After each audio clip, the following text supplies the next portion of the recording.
Joni Ernst, the Republican Iowa senator who went viral for, as constituents were pleading with her, people are going to die because the Medicaid cuts that you're voting for, she responded, we're all going to die. Do we have that soundbite?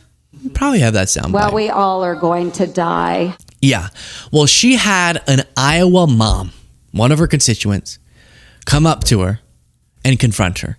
And this whole video is really interesting. It kind of cuts away from the confrontation for a second for the mom to give some context.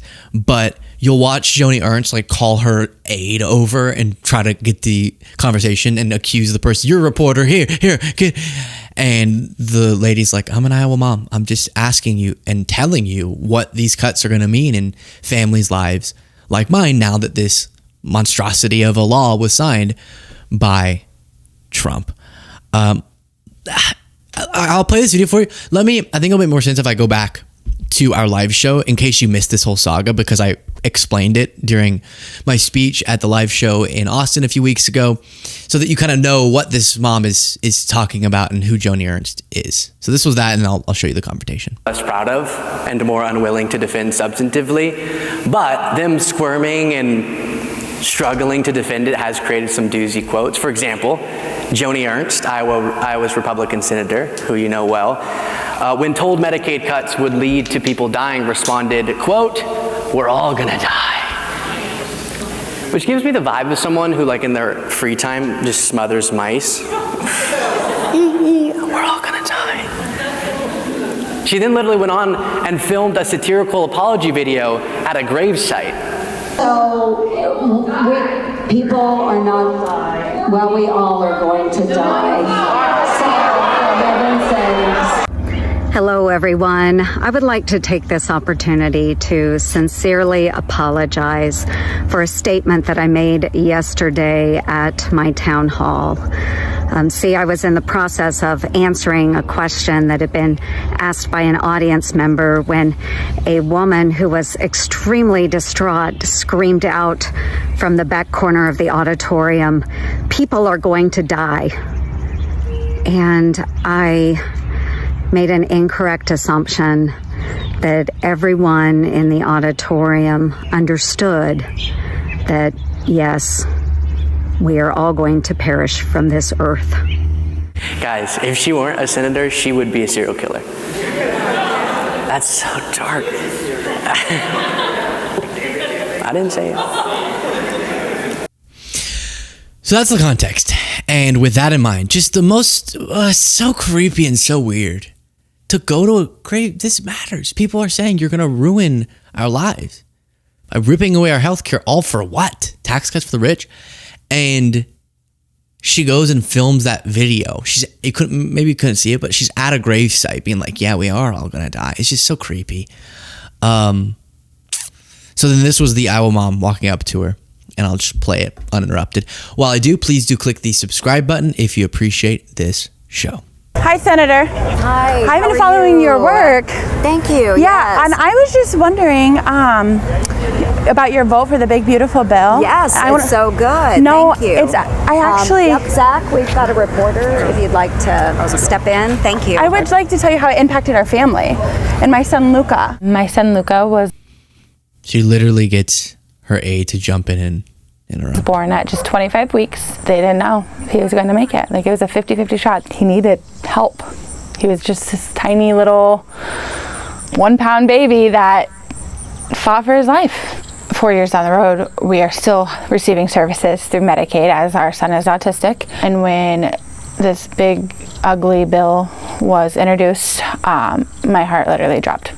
So I called our senator office, Joni Ernst, and Chuck Grassley, and I never got a response out of any one of them. I would like to tell Joni Ernst face to face the impact of her vote is going to kill people. I would just like to have a conversation about why she did this. My son was in the NICU for 141 days. Wonderful. Yeah, and okay. he had took care of him. And Medicaid Kind of a weird response. Wonderful.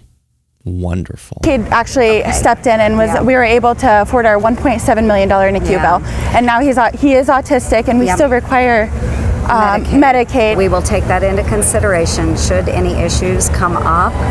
we will take that into consideration. Okay, so thank you very much. Appreciate it. No, thank you. I just spoke to Joni Ernst while I tried to speak to her about Medicaid cuts, and she cut me off. She just walked off, did not want to have a conversation with me. Yeah. We already spoke with you. Yeah, but I want to know why you think giving tax cuts to billionaires is more important than health care for Iowans. Please tell me. Thank you. She already spoke with you. She can answer. She already did. No, she didn't. She cut me off. When you're voting for a bill that... Yeah, that's crazy. This is my point. I keep saying there are certain things, and almost every topic in politics is ambiguous enough, is contested enough for politicians in this kind of irritating fashion, even if we really think what they did was wrong, to give an answer that seems like it makes sense. Like, I'm trying to think of a specific area, but even lies about the election, right? Republicans, they tell these lies so destructive. You go up and confront them and you say, why won't you admit that Biden legitimately won? And they go, I am just concerned with election security, and I've seen enough to be questioning whether or not the 2020 election was secure enough for it to be legitimate. And it's like, no, you know you're lying. I know you're lying. I know that you know you're lying, but that sounds like you're giving a normal answer to a question. But this bill, I've been saying from the beginning, if they get it passed now that they have, it's so unambiguously bad with how it redistributes wealth from the bottom to the top, how it goes after the most vulnerable people, like this woman's story. And in the same bill, to be giving huge tax giveaways to wealthy people. How will any politician, regardless of your political ideology, justify that? And you see there, they literally can't. Because their only options are run away, literally, like you saw her do there. Have your staffer go, stop. Or completely lie, which is what Trump does, and goes, we actually protected Medicaid. It's like, what? That's,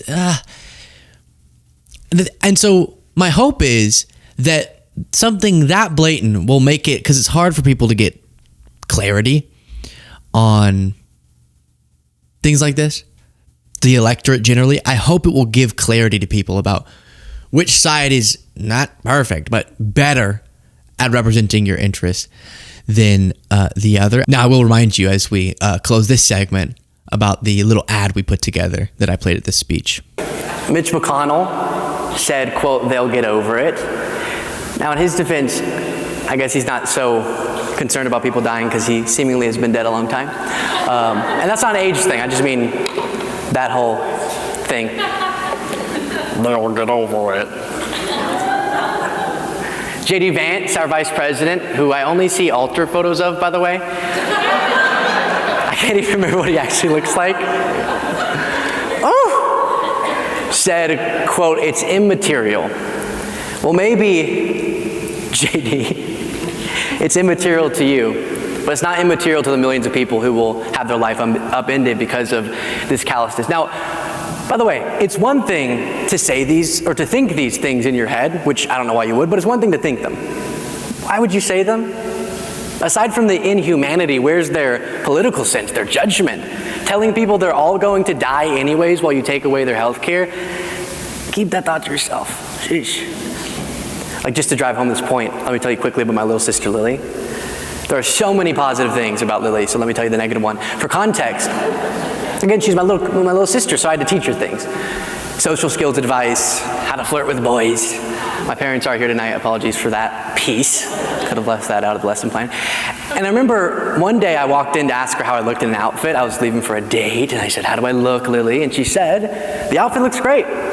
You look fat, though.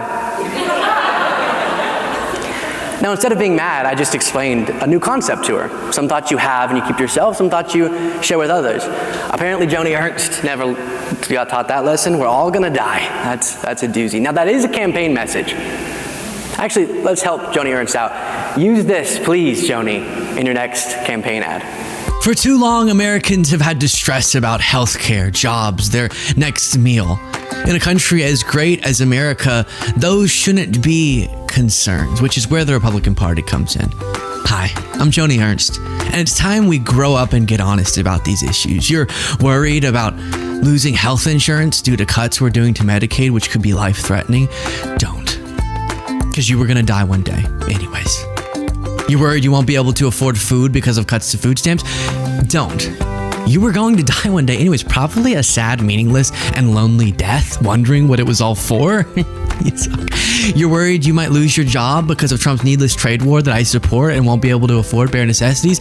Do not worry about it, because at the end of the day, you're just a mammal, and like every other mammal that ever lived, you'll eventually be rotting away with worms eating the last scraps of you for a midday snack. Dead is the point. You'll die one day. Who cares? And by the way, I hate you. Too. Also, in addition. I'm Joni Ernst, and I approve this message.